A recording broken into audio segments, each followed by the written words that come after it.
A very warm welcome to all of you. एक बार फिर दोबारा से आप सभी लोगों का स्वागत है और अभिनंदन है। आज हम लोग क्या पढ़ने वाले हैं? आज हम लोग अल्फा एंड न्यूमेरिक टेस्ट का जो एक्सरसाइज पार्ट हम लोग कर रहे हैं, उसी श्रृंखला में बढ़ते हुए अल्फा एंड न्यूमेरिक टेस्ट की एक्सरसाइज के क्वेश्चंस करने वाले हैं, जो कि ये पार्ट 6 है। ठीक है, वर्णमाला और सांख्यात्मक अभ्यास प्रश्न का भाग 6 चल रहा है। ये भाग 6 को हम लोग करने वाले हैं। ठीक है, क्वेश्चंस को बहुत ही ध्यान से पढ़ना है, क्वेश्चंस को बहुत ही इत्मीनान के साथ में पढ़ते हुए, समझते हुए, और उसके बाद फिर इसके सॉल्यूशन पर हम लोग बात करेंगे। ठीक है, तो चलिए आइए स्टार्ट करते हैं आज के हमारे सेशन को। Alpha and numeric test exercise question जो है ये पार्ट 6 है अपना। सबसे पहले हम लोग इसके इंडेक्स की बात कर लेते हैं। तो इंडेक्स के अंदर सबसे पहले हम लोग इंट्रोडक्शन देखने वाले हैं। इंट्रोडक्शन के बाद में बेसिक कॉन्सेप्ट जो है, जो बेसिक चीजें हैं जो आपको आनी चाहिए इस चैप्टर को पर्टिकुलर करने से पहले, वो वाली चीजें इसके अंदर बताई गई हैं। इसके बाद में रैंकिंग इन अल्फाबेटिकल ऑर्डर बताया गया है। ठीक है, रैंकिंग अल्फाबेटिकल परीक्षण का क्रम जो कि ऑर्डर ऑफ टेस्ट होता है, इसे बताया गया है। फिर arrangement of word and number, शब्दों और संख्या की व्यवस्था को बताना है। इसके बाद फॉर्मेशन ऑफ मीनिंगफुल वर्ड, सार्थक शब्द का निर्माण, ये देखेंगे। और उसके बाद हम लोग नंबर टेस्ट की बात करेंगे, संख्या परीक्षण की बात करेंगे। ठीक है, तो चलिए स्टार्ट करते हैं आज के हमारे इस सेशन को। तो डिस्क्लेमर, अस्वीकरण। हमारे स्लाइड डेक में उपयोग की गई छवियां केवल शैक्षिक उद्देश्यों के लिए है। हम इन छवियों के मूल रचनाकारों और मालिकों की बौद्धिक संपदा और अधिकारों का सम्मान करते हैं। यदि आप इस डेक में उपयोग की गई किसी भी छवि के मालिक हैं और कोई चिंता या समस्या है, तो कृपया करके हमें sathi@iitk.ac.in पर हमसे संपर्क करें। हम छवियां हटा देंगे। Thank you. तो इंट्रोडक्शन के अंदर अगर मैं बात करूं तो यहाँ पर अल्फा एंड न्यूमेरिक, भाई बेसिकली अल्फा एंड न्यूमेरिक का मतलब क्या है? अल्फाबेट से बना अल्फा और नंबर से बना न्यूमेरिक, तो इसीलिए इसको बोला गया अल्फा एंड न्यूमेरिक टेस्ट। ठीक है, अब इसके अंदर होता क्या है, जो बेसिक चीजें हैं समझने वाली, जो मूल अवधारणाएं हैं, वो क्या है?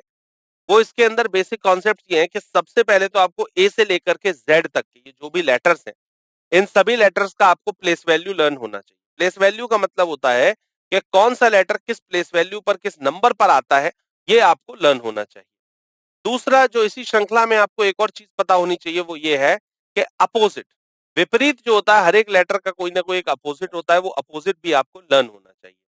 अगर ये लर्न हो जाते हैं तो बहुत अच्छी बात है, क्योंकि क्वेश्चन को करने में उतनी ही जल्दी आप क्विकली आंसर को कर पाएंगे। अब सपोज दैट, मान लीजिए किसी फॉर्मूला, कोई आप क्वेश्चन कर रहे हैं, मैथ्स का कोई क्वेश्चन कर रहे हैं, अगर आपको उसका फॉर्मूला पहले से पता है तो आप बहुत क्विकली आंसर कर पाएंगे, लेकिन अगर उसके बेसिक कॉन्सेप्ट से जाएंगे तो शायद उसमें टाइम लगेगा। तो इसीलिए ये एक तरीके से इसकी शॉर्ट ट्रिक है कि भाई आपको ये सारी मूल अवधारणाएं जो है बेसिक कॉन्सेप्ट्स के अंदर, पहली चीज जो बताई गई है वो ये है कि इनके जो प्लेस वैल्यूज है वो, और सेकेंडरी इसके विपरीत जो है, अपोजिट जो है, ये आपको लर्न होने चाहिए। तो इसको लर्न करने के लिए हमने यहाँ पर कुछ शॉर्ट ट्रिक्स भी बनाई है। उन शॉर्ट ट्रिक्स को आप लोग समझ लीजिए एक बार, वो क्या शॉर्ट ट्रिक्स हैं। जैसे सबसे पहले हमने एक शॉर्ट ट्रिक बनाई यहाँ पर एजओटी। एजओटी क्या है? जैसे E5 पर, J10 पे, O15 पर, T20 पर, Y25 पर, तो ये सब 5-5 के गैप पर दिया हुआ है, तो इसीलिए यहाँ पर एजओटी वर्ड का हमने यूज किया। ठीक है, तो या फिर ये कह लीजिए ये 5 के मल्टीपल्स में है, या ये कह लीजिए ये सब 5 के टेबल में आ रहा है, तो इस तरीके से हमने इसको बनाया, डिजाइन किया।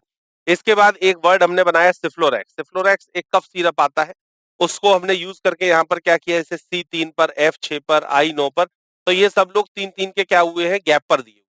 या फिर ये कह सकते हैं 3 के मल्टीपल्स में या 3 की टेबल में सब लोग आ रहे हैं, तो इस तरीके से हमने इस चीज को बना लिया। ठीक है, तो यहाँ पर ये हमने एक पहचान बना ली। अब सिफ्लोरैक्स में टोटल 8 लेटर हैं, तो 8 लेटर ये याद हो गए। एजओटी में 5 थे, वो 5 लेटर वो याद हो गए। अब दो ही शब्द से अकेले आपको 13 लेटर याद हो गए। टोटल आपके पास 26 लेटर होते हैं, 26 के आधे 13 तो आपको ऐसे ही याद हो जाते हैं। बाकी कुछ क्विकली छोटे वाले और होते हैं, एक एक सिंगल वाले, उनको भी देख लेते हैं। जैसे एक शॉर्ट ट्रिक हमने बना रखी है CMW। CMW क्या है? अगर आप M को देखें और W को देखें, तो M एक बार नीचे देख रहा है और M को उल्टा कर दें तो W बन जाता है। तो 3 जैसा कुछ नजर आता है M, अगर आप ध्यान से देखें तो, कि 3 नीचे की तरफ देख रहा है और एक बार 3 ऊपर की तरफ देख रहा है, तो 3 से रिलेटेड यहाँ पर टोटल 3 ही नंबर आते हैं इस पूरी सीरीज। या तो 3 होगा, या 13 होगा, या 23 होगा। तो 3 पर क्या आता है? C आता है, आपको पता है अच्छी तरीके। तो 13 पे क्या आएगा? M, और 23 पे क्या आएगा? W। इस तरीके से 3, 13, 23 CM W हो जाता है। ठीक है, G7। G7 को आप कैसे याद कर सकते हैं? G7 शिखर सम्मेलन होता है, या G का नीचे वाला जो पार्ट होता है वो 7 जैसा नजर आता है, तो G7 पर हो गया। इसके बाद में H8, H को अगर आप ऊपर से एडजॉइन कर दें और नीचे से एडजॉइन कर दें तो कुछ 8 जैसा नजर आने लग जाता है, तो इसलिए ये जो हो जाता है कुछ 8 जैसा हो जाता है। के जो हो गया वो 11 पर होता है, किंग्स 11 पंजाब आपने आईपीएल के अंदर टीम है, ठीक है, तो उससे आप इसको लर्न कर सकते हैं। 4 दिशाएं होती हैं, डायरेक्शन का मतलब दिशाएं, तो इसीलिए 4 दिशाओं का मतलब D4 पर हो गया। T20 हम लोग मैच देखते हैं 2020, तो ये इस तरीके से T20 हमने कर लिया। A1 ए तो आपको वैसे भी याद हो जाएगा, और A1 के लिए हम लोग ये भी यूज कर लेते हैं काफी बार, A1 सर्विसेज, मतलब शीर्ष गुणवत्ता या टॉप क्वालिटी सर्विस के लिए हम लोग यूज कर सकते हैं इसको, ठीक है, तो वहां पर ये टर्म यूज किया जाता है, तो A1 सर्विसेज हो गया, ठीक है। इसके बाद में अगली शॉर्ट ट्रिक है इसके अंदर B2B का मतलब हो गया business to business, B2B service, तो B2 पर हो गया। 18+ फिल्मों के लिए रेटेड का यूज किया जाता है, ठीक है, तो 18+, ठीक है। इसके बाद शॉर्ट ट्रिक अगली क्या है? Z26 पर, भाई लास्ट लेटर 26 होते हैं और 26 पर क्या आता है? Z आता है, तो A और Z तो ऐसे ही याद हो जाते हैं, फर्स्ट एंड लास्ट। Q17 पर, Q को अगर आप ध्यान से देखें स्टार्टिंग में 1 मान लें और नीचे वाला जो पार्ट है उसको 7 मान लेते हैं, तो Q17 पर हो गया। V22, भाई V के अंदर 2 लाइन आ रही है तो इसलिए 22 हो गया। इसके बाद N को पहली वाली लाइन को 1 मान लिया, बाद वाले पार्ट को 4 मान लिया, तो 14 हो गया। ऐसे ही S19 पर क्यों? आईपीसी की 19 धारा है, और आर्टिकल 19 जो है वो पब्लिक सर्वेंट के लिए आईपीसी की 19 धारा, और आर्टिकल 19 हमको फ्रीडम ऑफ स्पीच देता है, तो फ्रीडम ऑफ स्पीच के लिए S, और पब्लिक सर्वेंट्स के लिए अभी मान लीजिए S, तो S जो हो गया वो 19 पर हो गया। तो यहाँ से आपको जीएस के अंदर भी हेल्प मिल रही है। अगली शॉर्ट ट्रिक हमारी क्या है कि भाई P16 अनुच्छेद 16 equal opportunity to public employment, तो पब्लिक के लिए P यूज किया गया है, तो इसलिए P16 पर हो गया। तो ऐसे मतलब हमने कुछ ना कुछ इसकी शॉर्ट ट्रिक बना करके हमने इसको लर्न कर लिया। इसके बाद इसी के अंदर आ जाते हैं ऑपोजिट्स। ऑपोजिट्स क्या है? जैसे A का अपोजिट Z, इसके बाद बी वाई बाय हो गया, सी का अपोजिट एक्स क्रैक्स हो गया, डी डब्ल्यू ड्यू, ईवी के लिए इलेक्ट्रिक व्हीकल, एफ यू के लिए फन, जीटी के लिए जीटी रोड, एच एस के लिए हाई स्कूल, आई आर के लिए इंडियन रेलवे, जे क्यू के लिए जंगल क्वीन, केपी के लिए काला पानी, एल ओ के लिए लव, और एम एन के लिए मैन। तो मतलब हर एक वर्ड के लिए हमने 13 ऐसे कोई से शब्द याद कर लिए, जिससे कि आराम से इसको हम कभी भी भूलें ना। ठीक है, आप इन वर्ड्स की जगह पर आप अपने भी वर्ड बना सकते हैं, हो सकता है इससे भी अच्छे कोई वर्ड आपको याद आ जाए, तो आप वो भी अपने अकॉर्डिंग बना सकते हैं। बस मेन उद्देश्य ये है कि सभी का प्लेस वैल्यू लर्न होना, और दूसरे नंबर पे सभी के आपको अपोजिट्स लर्न होना। अगर ये आपका कॉन्सेप्ट क्लियर हो जाता है तो आपको क्वेश्चन करने में बहुत ज्यादा हेल्प। आगे इसी के अंदर अगर मैं बात करूं, सबसे पहले विपरीत अक्षरों का योग हमेशा 27 होता है। कोई भी लेटर अगर आप देख रहे हो उसका अपोजिट जो लेटर है, इन दोनों का टोटल जो बनेगा वो 27 बनता है, ठीक है। अक्षरों के अंदर ए ई आई ओ यू को हमने हमेशा स्वर माना है, तो यहाँ पर भी हम लोग स्वर ही मानेंगे। अंग्रेजी वर्णमाला के श्रेणी में पहला आधा भाग जो होता है वो ए से एम तक का होता है। भाई टोटल होते हैं 26 लेटर, 26 का आधा 13, तो ए से एम तक हो जाता है आधा पार्ट, और एन से लेकर के जेड तक का हो जाता है दूसरा आधा पार्ट, ठीक है। तो इस तरीके से इसको हाफ हाफ पार्ट में हमने डिवाइड कर दिया। आरोही क्रम में संख्याएं जैसे 1 2 3 4 5 6 ये हो गया नंबर लगातार जो आपके असेंडिंग ऑर्डर हो गया। यहीं पर डिसेंडिंग ऑर्डर क्या हो गया? उल्टा, 15 14 13 12 ऐसे उल्टे चलते हुए आने, तो ये हो गया डिसेंडिंग ऑर्डर। बड़े से छोटे की तरफ हो जाता है डिसेंडिंग ऑर्डर, छोटे से बड़े की तरफ हो जाता है असेंडिंग ऑर्डर। इसी के बाद में अगर मैं बात करूं संख्याओं का प्रतिस्पादन, वो समझ लीजिए। जैसे कोई भी 1 2 3 नंबर है या 4 5 6 है, तो 1 इधर आ गया, 2 वहीं का वहीं, 3 इधर, 4 5 6 में ये चेंज कर दिया। फिर इन वाले 1 2 3 के अंदर क्या किया? 2 और 3 ने जगह बदल ली, वहीं 1 वहीं का वहीं रहा, 4 वहीं का वहीं रहा, 5 6 ने जगह बदल ली। ऐसे ही 1 2 ने यहाँ पर कर लिया, 3 वहीं का वहीं रहा, 4 5 ने जगह बदल ली, 6 वहीं का वहीं रहा। इस वाले के अंदर 1 2 3 ने जगह बदल ली। तो ये क्या होता है? संख्याएं इधर उधर जा रही है, ठीक है। संख्याओं के अंदर संख्याओं के भीतर की अंकों की आरोही क्रम क्या होता है या आरोही व्यवस्था क्या होती है? जैसे 436 दिया हुआ है तो इसको उन्होंने क्या किया? 346 बना दिया, मतलब असेंडिंग ऑर्डर में सेट कर दिया छोटे से बड़े की तरफ। 875 को 578 बना दिया, 321 को 123 बना दिया, 782 को 278 बना दिया। संख्याओं के भीतर की अवरोही क्रम क्या हो जाता है? अवरोही क्रम ये हो जाता है कि 274 था, इसको 742 बनाया गया, 189 को 981 बताया गया, 890 को 980 बनाया और 638 को 863 बना दिया। तो इस तरीके से हमने यहाँ पर ये क्लासिफिकेशन किया है, असेंडिंग ऑर्डर में as well as descending order में। ठीक है, आगे इसी के अंदर अगर मैं मूल्य बल की बात करूं, ये बहुत ज्यादा इंपॉर्टेंट होता है क्वेश्चन को करने के लिए, इसको बड़े ध्यान से समझिएगा। मूल्य बल में क्या है, जैसे मान लीजिए आपके सामने क्वेश्चन आएगा, तो क्वेश्चन आने के बाद में या तो लेफ्ट मूवमेंट होगा या राइट मूवमेंट होगा, ठीक है, या तो बाएं या फिर दाएं। अब अगर आप बाएं दाएं उस क्वेश्चन के अंदर दिया है कि लेफ्ट है और फिर राइट का यूज किया गया, तो इसका मतलब दोनों को ऐड करना है। बाएं बाएं बोला गया तो लेफ्ट लेफ्ट को क्या करना है, माइनस करना है। ठीक है जी। ऐसे ही दाएं बाएं बोला गया तो प्लस करना है, और दाएं दाएं बोला गया तो राइट। मतलब कि अगर दो अपोजिट दिशाएं आ जाती हैं, जैसे राइट लेफ्ट आ गया या बाएं दाएं आ गया या दाएं बाएं आ गया, लेफ्ट राइट आ गया, तो इसका मतलब दोनों आपस में ऐड की जाएंगी पोजीशंस। और अगर एक ही पोजीशन एक ही क्वेश्चन में दे रखी है, बाएं बाएं दे दिया, दाएं दाएं दे दिया, मतलब राइट राइट बोल दिया, लेफ्ट लेफ्ट बोल दिया, तब वो संख्याएं आपस में माइनस करी जाए। तो ये आपको यहां से सीख लेना है, क्योंकि क्वेश्चन इस पर जब पूछा जाएगा तब इन वैल्यू फोर्सेस का आपको इस्तेमाल करना। ठीक है, चलिए, तो ये सारा बेसिक कॉन्सेप्ट था जो हमको क्वेश्चन करने से पहले हमको ये सारी चीजें पता होनी चाहिए। अब क्वेश्चंस पर जब हम लोग चलेंगे तो आप लोग देखेंगे बड़े आराम से इजीली हम लोग क्वेश्चंस कर पाएंगे। ठीक है, चलिए, तो क्वेश्चन नंबर पहले पर हम लोग मूव कर रहे हैं। सबसे पहला क्वेश्चन क्या बोला गया कि निम्नलिखित प्रश्न में एक शब्द दिया गया है, इन शब्दों में कितने अक्षरों के जोड़े ऐसे हैं जिनके बीच में उतने ही अक्षर हैं जितने अंग्रेजी वर्णमाला में होते हैं। जैसे चैनल दिया गया, अब चैनल के अंदर ये जितने भी लेटर्स दिए गए हैं, इसमें आपको ये वेरीफाई करना है कि उतने ही लेटर होने चाहिए जितने इंग्लिश अल्फाबेटिकल ऑर्डर में होते हैं। ठीक है, तो इस क्वेश्चन को करने के लिए, समझने के लिए मैं आपको थोड़ा सा 10 सेकंड का टाइम देता हूं।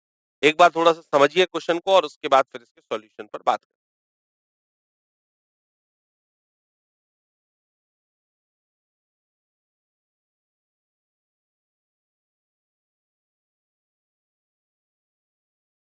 तो चैनल वर्ड था, अब देखते हैं जरा चैनल के अंदर क्या दिया हुआ है, देखते हैं। चैनल, देखिए किस तरीके से क्वेश्चन किया गया, अवधारणा 1.3 का यूज करते हुए क्वेश्चन को सॉल्व किया गया। चैनल के सभी लेटर्स को मैंने लिख लिया।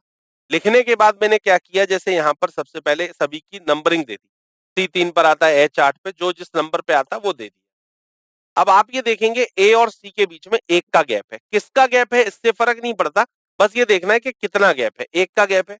और अगर आप इंग्लिश अल्फाबेट में देखें तो भी आपका एक का ही गैप होता है। तो एक का गैप आ रहा है, इसका मतलब ये यहाँ पर एक सेट हमारा बन के तैयार हो। अगला क्या है, 12 13 14, तो दोनों के बीच में फिर दोबारा से एक का गैप आ रहा है, इन दोनों के बीच में कौन सा लेटर आ रहा है डजंट मैटर, लेकिन इन दोनों के बीच में गैप एक का ही आ रहा है। तो एक सेट यहां पर बन के तैयार हो गया, एक सेट यहां बन के तैयार हुआ, दो सेट ऐसे बन रहे हैं। तो दो का मतलब सी ऑप्शन इसके लिए बिल्कुल सही है। एक जोड़ा बन रहा है एसी और एक बन रहा है एलएन। फॉरवर्ड और बैकवर्ड दोनों डायरेक्शन में हमको देखना होगा। ठीक है, फॉरवर्ड मतलब आगे की तरफ भी जा सकते हैं और पीछे की तरफ भी जा सकते हैं, दोनों ही दिशाओं में हमको इसको देखना होगा। ठीक है, आगे से पीछे की तरफ और पीछे से आगे की तरफ। ठीक है, चलिए अगले क्वेश्चन पे मूव कर रहे हैं। दूसरा क्वेश्चन क्या आ रहा है, आइए बात करते हैं।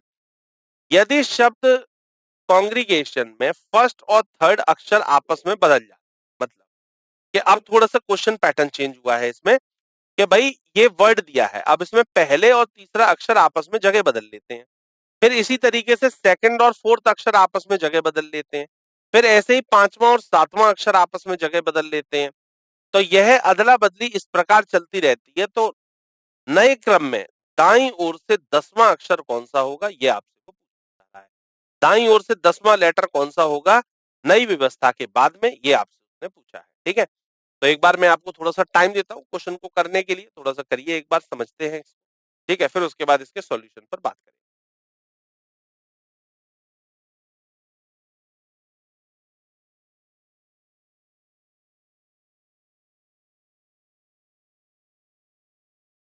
आइए इसके सॉल्यूशन पर बात करते हैं। सबसे पहले क्या था इसके अंदर कि भाई फर्स्ट और थर्ड ने जगह बदलनी। ठीक है जी, तो फर्स्ट और थर्ड जगह बदलेंगे।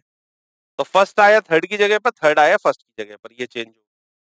फिर उसके बाद बोला गया फर्स्ट थर्ड के बाद में सेकंड फोर्थ, सेकंड ने फोर्थ के संग करी, फिर उसके बाद फिफ्थ और सेवेंथ, फिर फिफ्थ और सेवेंथ ने जगह बदली, ठीक है।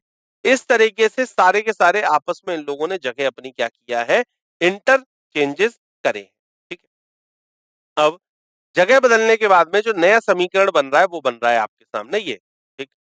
अब नए समीकरण में पूछा गया था कि दाएं से 10वां लेटर कौन हो, तो दाएं से अगर आप चेक करना शुरू करें तो 1 2 3 4 5 6 7 8 9 10, 10वां लेटर क्या आ रहा है, सी आ रहा है। तो इसका मतलब ये जो सही अक्षर है वो क्या है, सी है। 1.3 अप्रोच का यूज करते हुए हमने इस क्वेश्चन को सॉल्व किया और बी ऑप्शन इसके लिए सही हुआ, बी ऑप्शन पे ही दिया हुआ।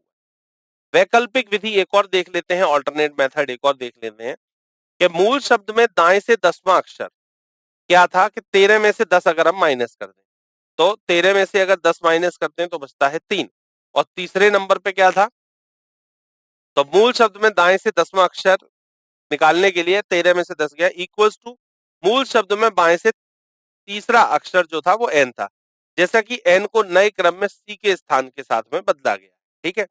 तो इसलिए नए क्रम में दाएं से ये कितना हो गया, तीसरे स्थान पर आ गया, तो यहां पर कहा गया, 10वें स्थान पर चला गया। तो एक तरीका ये भी है इस क्वेश्चन को करने का, और दूसरा तरीका ये भी है, दूसरी अप्रोच ये भी है कि इस क्वेश्चन को आप पहले नोट कर लें आराम से, सबकी जगह बदल लें और उसके बाद फिर इस क्वेश्चन को कर लें। तो ये जो वैकल्पिक विधि है ये थोड़ी शॉर्ट ट्रिक हो जाती है इसके अंदर, वो जो है वो इसका थोड़ा सा बेसिक मेथड हो जाता है, ठीक है। तो दोनों ही तरीके से आपको इसके अंदर समझाया गया, जो भी तरीका आपको अच्छा लगता है आप उस तरीके से इस क्वेश्चन को कर सकते हैं, ठीक है। चलिए आगे बढ़ते हैं अगले सवाल की तरफ। अगला सवाल आया तीसरा नंबर, आइए बात करते हैं।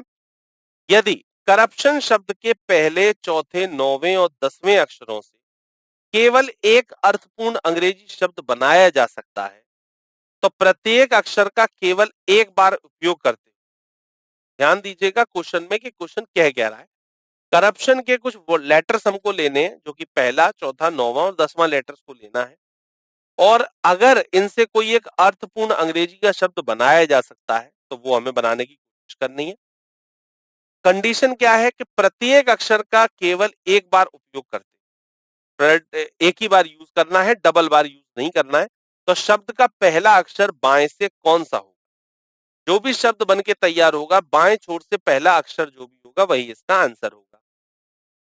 यदि ऐसा कोई शब्द नहीं बनाया जा सकता है तो आपका उत्तर एक्स होगा, और यदि एक से अधिक ऐसे शब्द बनाए जा सकते हैं तो आपका उत्तर जेड होगा। एक से अधिक बन रहे हैं तो जेड होगा, एक भी नहीं बनेगा तो एक्स होगा, और अगर एक बन रहा है तो बाएं से जो भी पहला लेटर होगा वो इसका आंसर। इस तरीके से आपको ये चार ऑप्शंस भी सेट करके दिए गए, ठीक है। If only one meaningful English word can be made with the first, the fourth, the ninth, 10th and the with the word corruption using each letter only once, then which of the following letters of the word from the left? If no such word can be formed, then your answer is X. If more than one such word can be formed, then your answer will be Z. And here are the four options. ये आपके चार options दिए हुए हैं। एक बार सोचिए, समझिए, word बनाने की कोशिश करें और उसके बाद फिर इसके सॉल्यूशन पर बात करें।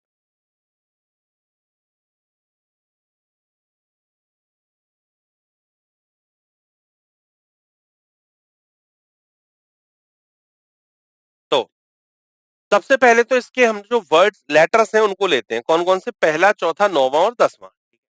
तो पहला, चौथा, 9वां और 10वां, पहला, चौथा, 9वां और 10वां, इन चारों लेटर्स को अगर मैं लेता हूं तो चार अक्षर, जो अक्षर बन रहा है वो बन रहा है, मतलब जो लेटर है वो CRON है, ठीक है।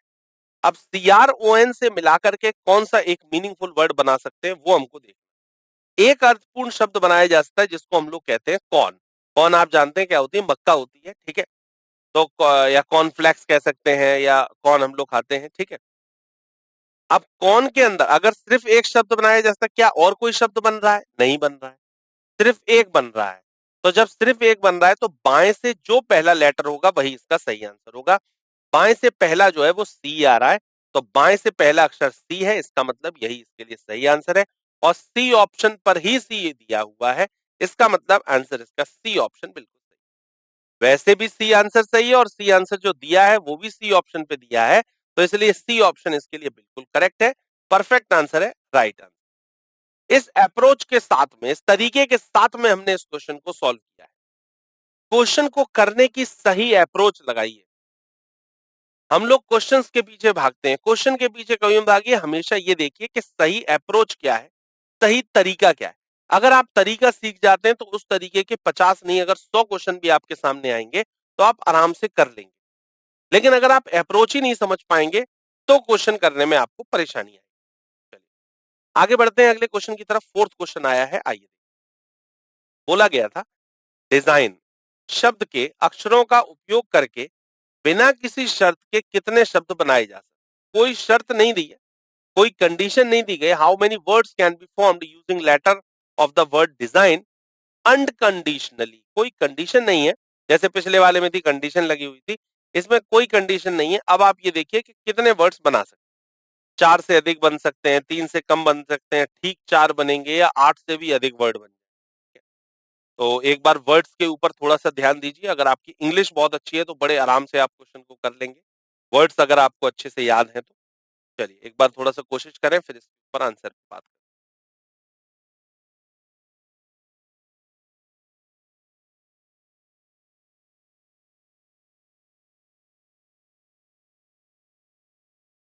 आइए, कंडीशन कोई है नहीं है, डिजाइन पर देखते हैं कितने बन रहे हैं। डिजाइन से बताया जा रहा है 8 से अधिक शब्द ऐसे बन के तैयार हो। देखिए अवधारणा 1.3 का यूज करते हुए क्वेश्चन को सॉल्व किया गया। जो शब्द बन रहे हैं वो क्या बन रहे हैं? डेन बन रहा है, डीआईजी बन रहा है, डिंग बन रहा है, सिन बन रहा है, सिंग बन रहा है, साइन बन रहा है, साइड, ठीक है। इसके बाद डाई बन रहा है, सेंड बन रहा है, साइंड बन रहा है, एंड बन रहा है, एंड्स बन रहा है, और सारे के सारे मीनिंगफुल वर्ड। तो 8 से कहीं ज्यादा बन रहे हैं, 1 2 3 4 5 6 7 8 9 10 11 12, टोटल 12 ऐसे शब्द बन के तैयार हो रहे हैं। तो डी ऑप्शन 8 से अधिक इसके लिए बिल्कुल सही होगा, परफेक्ट आंसर होगा। सही उत्तर जो होगा वो डी ऑप्शन बनेगा। एकदम सही जवाब, परफेक्ट आंसर है और राइट। बात क्लियर हो गई किस अप्रोच के साथ में हमने इस क्वेश्चन को किया है। चलिए आगे देखते हैं अगले क्वेश्चन पर कि नेक्स्ट क्वेश्चन क्या आ रहा है हमारे सामने। बोला गया था कि ALEP शब्द के अक्षरों को उपयोग करके कितने सार्थक अंग्रेजी शब्द बनाए जा सकते। मतलब इसमें भी कोई कंडीशन नहीं लगाई है इन्होंने, और विदाउट कंडीशन हमको ये देखना है कि कितने मैक्सिमम वर्ड्स बन सकते हैं। आप 3 लेटर का भी यूज कर सकते हैं, आप चारों का भी यूज कर सकते हैं, आप 2 का भी यूज कर सकते हैं, ठीक है। How many meaningful word can be formed by using letters of the word ALEP, ठीक है। और ऑप्शंस दिए गए हैं 1 2 3 या मोर देन 3, ठीक है। एक बार कोशिश करिए, देखिए कितने वर्ड्स इससे बन रहे हैं, फिर उसके बाद इसके सॉल्यूशन पर हम लोग बात करें।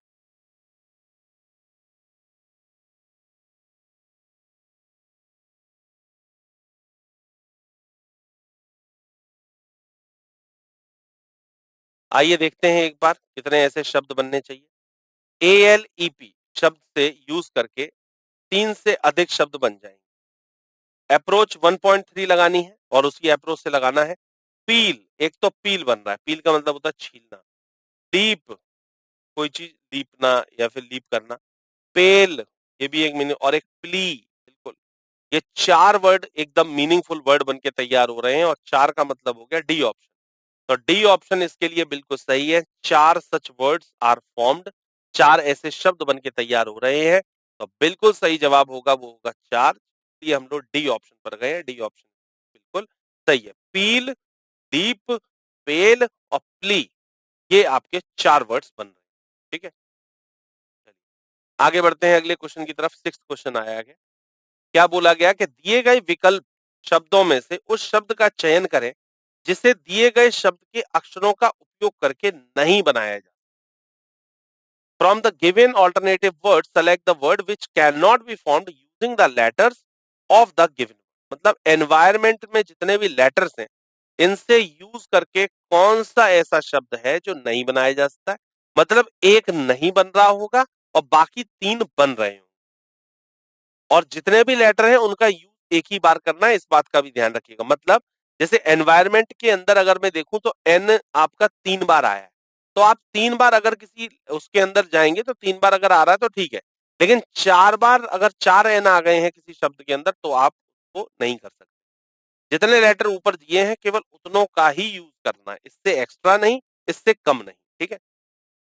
चलिए, तो देखें एक बार एनवायरनमेंट से कौन कौन से बन के तैयार हो रहे हैं, कौन सा नहीं बन रहा है। हमें नहीं वाला निकालना है जो इससे बन के तैयार नहीं हो। ठीक है, चलिए एक बार ट्राई करें, उसके बाद इसके सॉल्यूशन पर बात।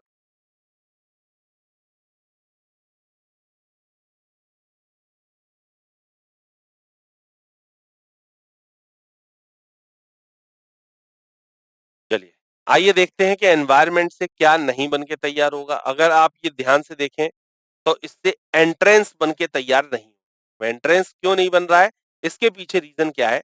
अवधारणा 1.3 का यूज किया गया।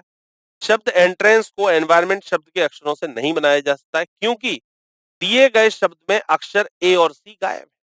अगर आप एनवायरनमेंट में देखें तो एनवायरनमेंट में कहीं पर भी ए और सी नहीं है, लेकिन एंट्रेंस के अंदर ए और सी दोनों हैं। तो इसीलिए यही शब्द नहीं बना सकते हैं। इसका मतलब मूव भी बन जाएगा, एमिनेंट भी बन जाएगा, एंटर भी बन जाएगा। ये तीनों शब्द बनाए जा सकते हैं, लेकिन एंट्रेंस नहीं बनेगा। तो ठीक है, और यही हमसे पूछा गया था कि कौन सा नहीं बनेगा, तो ए ऑप्शन इसके लिए बिल्कुल सही है, एंट्रेंस। परफेक्ट आंसर है, राइट आंसर। चलिए अगला क्वेश्चन आया है 7।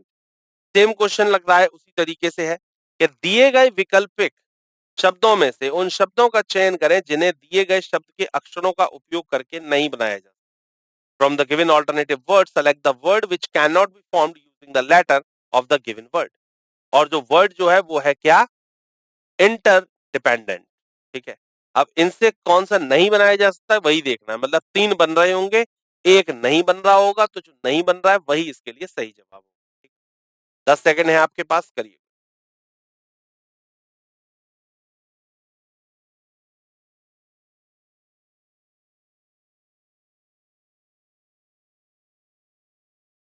आइए देखते हैं, उपयोग करके नहीं बनाया जा सकता था वो हमें देखना था। ठीक है, तो कौन सा नहीं बन रहा है, आइए देखें जरा एक बार। इससे रिट्रीट जो है ये नहीं बनेगा। क्यों नहीं बनेगा, इसके पीछे रीजन क्या है, आइए देखें। अवधारणा 1.3 का यूज करते हुए क्वेश्चन किया गया। शब्द रिट्रीट नहीं बनाया जा सकता है क्योंकि अक्षर ए दिए गए शब्द में मौजूद नहीं है।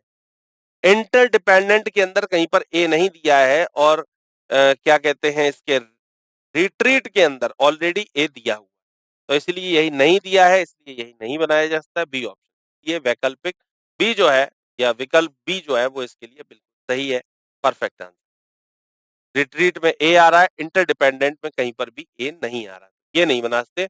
बाकी तीनों बन जाएंगे, रिपेंट भी बन जाएगा, डिपेंड भी बन जाएगा, और डीपेन भी बन जाएगा। ठीक है, चलिए अगले क्वेश्चन पे मूव कर रहे हैं, 8th क्वेश्चन। निम्नलिखित प्रश्न में एक शब्द दिया गया है जिसके बाद 4 अन्य शब्द दिए गए हैं, जिनमें से एक शब्द दिए गए शब्दों के अक्षरों का उपयोग करके बनाया जा सकता है उस शब्द को। अब देखिए थोड़ा सा चेंज कर, अब तक ये पूछ रहा था क्वेश्चन के अंदर कि कितन कौन सा शब्द नहीं बनाया जा, और अब ये पूछने लग गए हैं कि कौन सा बनाया जा सकता है। ठीक है, तो एक ही बनेगा, बाकी 3 इसके अंदर आपसे इसमें नहीं बनेंगे, तो जो नहीं बनेंगे वही इसके लिए सही जवाब होगा। ठीक है, तो एक बार थोड़ा सा जरा कोशिश करें इस क्वेश्चन को करने की, फिर इसके सॉल्यूशन पर हम लोग बात करें। ठीक है, हाँ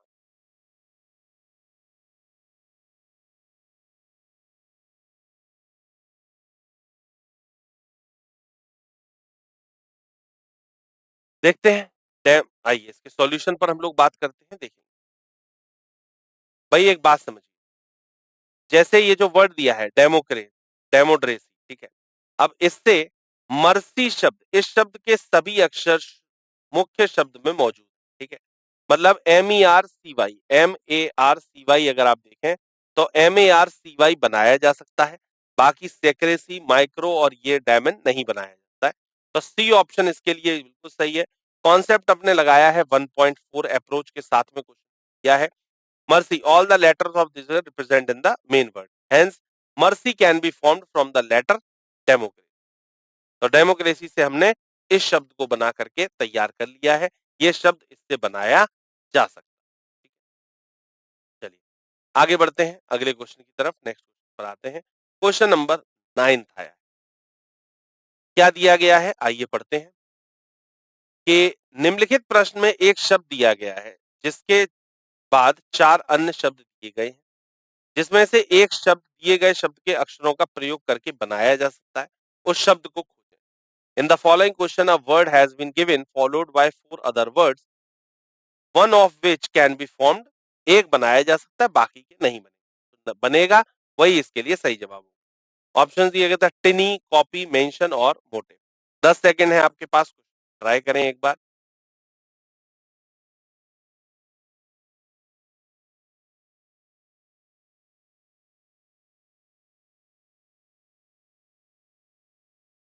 देखिए, कंपनसेशन दिया था, आइए इसके सॉल्यूशन पर हम लोग बात करते हैं।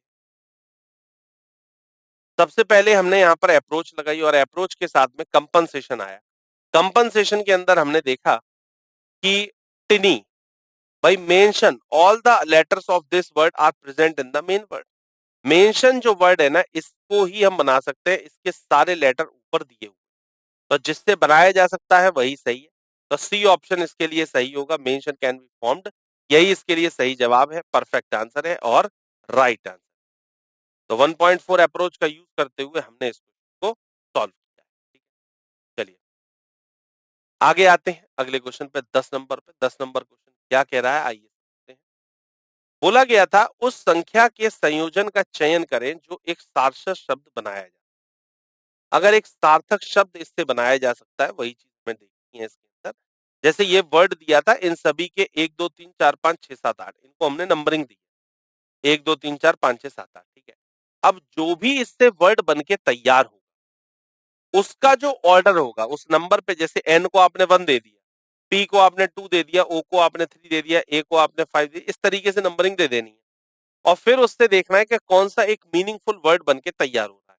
जिससे भी एक मीनिंगफुल वर्ड बन के तैयार होगा वही इसके लिए सही आंसर होगा। ठीक है, तो आपको ये देखना है मीनिंगफुल वर्ड कौन सा बन रहा है, और जो मीनिंगफुल वर्ड बनेगा, जो उसका सीक्वेंस होगा, वही इसका आंसर होगा। तो एक बार ट्राई करें इसको, फिर उसके बाद इसके सॉल्यूशन।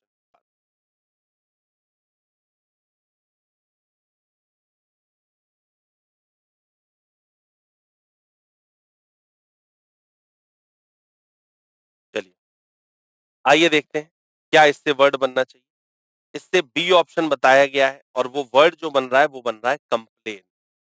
अप्रोच 1.3 का यूज करते हुए हमने इस क्वेश्चन को सॉल्व किया, और जो वर्ड बन के तैयार हुआ वो कंप्लेन बन के तैयार हुआ।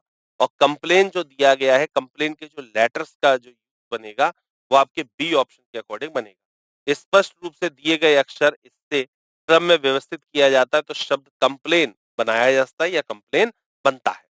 तो इसके लिए बिल्कुल सही जवाब जो होगा वो बी ऑप्शन, परफेक्ट आंसर है, राइट आंसर है बी, एकदम से। ठीक है, चलिए यहाँ पर 10 क्वेश्चन हो गए हैं, आगे बढ़ते हैं हम लोग 11th क्वेश्चन की तरफ। क्या दिया गया, आइए।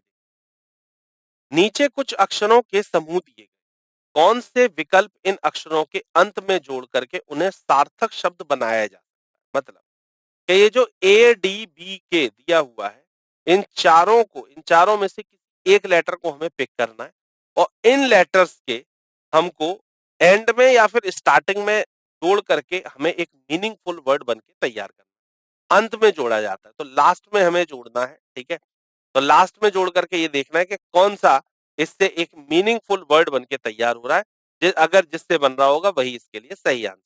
ठीक है, एक बार ट्राई करें इस क्वेश्चन को, उसके बाद इसके सॉल्यूशन।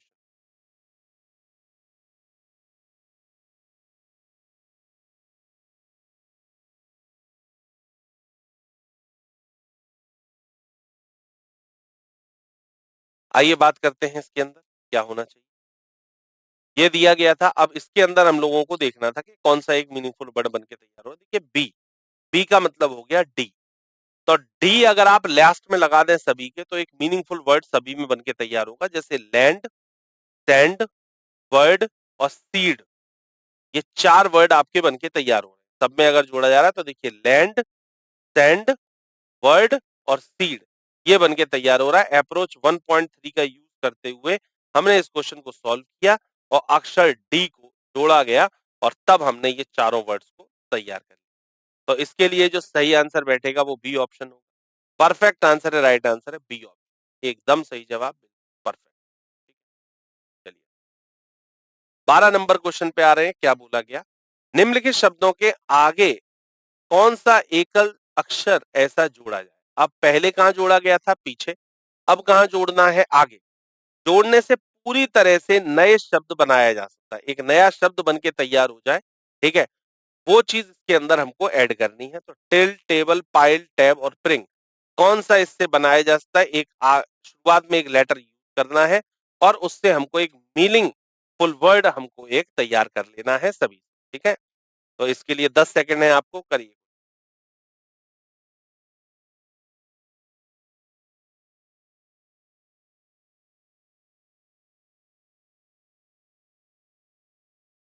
चलिए, आइए जरा एक बार देखते हैं कि क्या होना चाहिए इसके लिए सही जवाब। सही आंसर है इसके लिए बी ऑप्शन। अब बी ऑप्शन अगर आप देखेंगे, एस, एस को अगर सभी के स्टार्टिंग में लगा दो, जैसे एस को लगा दिया टिल में तो स्टिल, टेबल में लगा दिया तो स्टेबल, इसमें लगा दिया तो स्पाइल, स्पाइल का मतलब होता है लीक, कील या फिर नोक कोई सी, ठीक है। इसके बाद टैब में लगा दिया तो स्टैब हो गया, स्टैब करना, किसी को चाकू मारना, घोंपना, ठीक है। स्प्रिंग, ठीक है। तो इस तरीके से एस जोड़ने पर इन सभी से एक वर्ड तैयार हो रहा है, ठीक है। तो इसके लिए बी ऑप्शन बिल्कुल सही बनेगा। परफेक्ट आंसर है, राइट आंसर है बी, एकदम सही, बिल्कुल परफेक्ट। चलिए, अगला क्वेश्चन आया है, स्क्रीन के ऊपर है।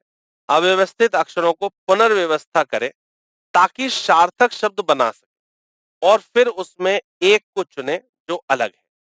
सबसे पहले हमें क्या करना है, ये अव्यवस्थित है, अव्यवस्थित करने के बाद पहले तो इसे हमें व्यवस्थित करना है, मतलब एक वर्ड बनाना है, चारों चारों से अलग अलग वर्ड बनेंगे और उसके बाद में व्यवस्था करने के बाद में एक उसके अंदर डिफरेंट होगा, जो डिफरेंट होगा वही इसके अंदर आंसर होगा, ठीक है। ये तरीका है इस क्वेश्चन को करने का। एक बार क्वेश्चन को आप लोग ट्राई करें, rearrange the unorganised letter to create meaningful word.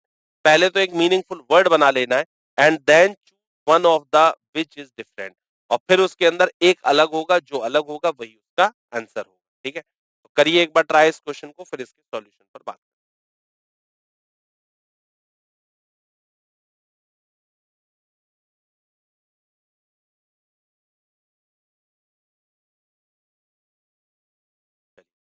सबसे पहले तो मीनिंगफुल वर्ड बनाते हैं। अब मीनिंगफुल वर्ड क्या बन के तैयार हो रहे हैं, आइए जरा इस पर बात। अव्यवस्थित अक्षरों से पुनर्व्यवस्था करते हुए एंडोमी से क्या बना, मंडे बना। स्टडी से क्या बना, ट्यूसडे बना। इससे क्या बना, फ्राइडे बना। और इससे क्या बना, हॉलीडे बना, ठीक है। तो मंडे, ट्यूसडे, फ्राइडे, ये तीनों क्या है, एक हफ्ता है, वीक के दिन है। और हॉलीडे क्या होता है, हॉलीडे होता है छुट्टी का दिन, ठीक है। तो हॉलीडे अलग है क्योंकि बाकी सब जो होते हैं वो सप्ताह के नाम होते हैं, ठीक है। तो इसीलिए इसके अंदर जो सही जवाब होगा वो क्या होगा, लास्ट वाला, मतलब डी। और डी जो दिया है वो किस पर दिया है, बी ऑप्शन पर। तो इसलिए इसका बी ऑप्शन बिल्कुल सही होगा। परफेक्ट आंसर है, राइट आंसर है बी, एकदम सही जवाब, बिल्कुल परफेक्ट आंसर है, राइट, ठीक है। चलिए, अगला क्वेश्चन आया है, आगे बढ़ते हैं इसके अंदर 14th क्वेश्चन के ऊपर। 14th क्वेश्चन क्या कह रहा है, समझते हैं। यदि शब्द ऑर्गेनाइज के अक्षरों की स्थिति को इस तरह पुनर्व्यवस्थित किया जाए कि पहले दूसरे अक्षरों की स्थिति आपस में बदल दी, पहला दूसरा जगह बदल ले, इसी प्रकार तीसरा और चौथा आपस में जगह बदल ले, ठीक है, आपस में बदल दी जाए, और इसी प्रकार आगे भी किया जाए, मतलब पहला दूसरा, तीसरा चौथा, पांचवा छठवां, सातवां आठवां, जगह बदल ली। तो पुनर्व्यवस्था के बाद दाएं छोर से तीसरा अक्षर जो होगा वो कौन सा होगा, ये आपसे वो पूछना चाह रहा है, ठीक है। If the position of the letter organized are rearranged in such a way that position of first and second letter should be interchanged.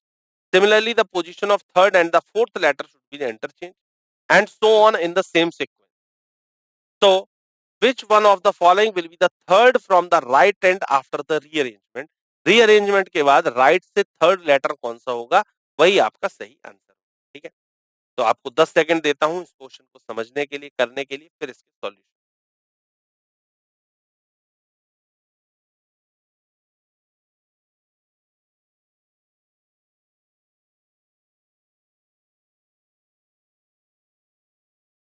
आइए देखता जाए कि कौन सा इसमें होना चाहिए।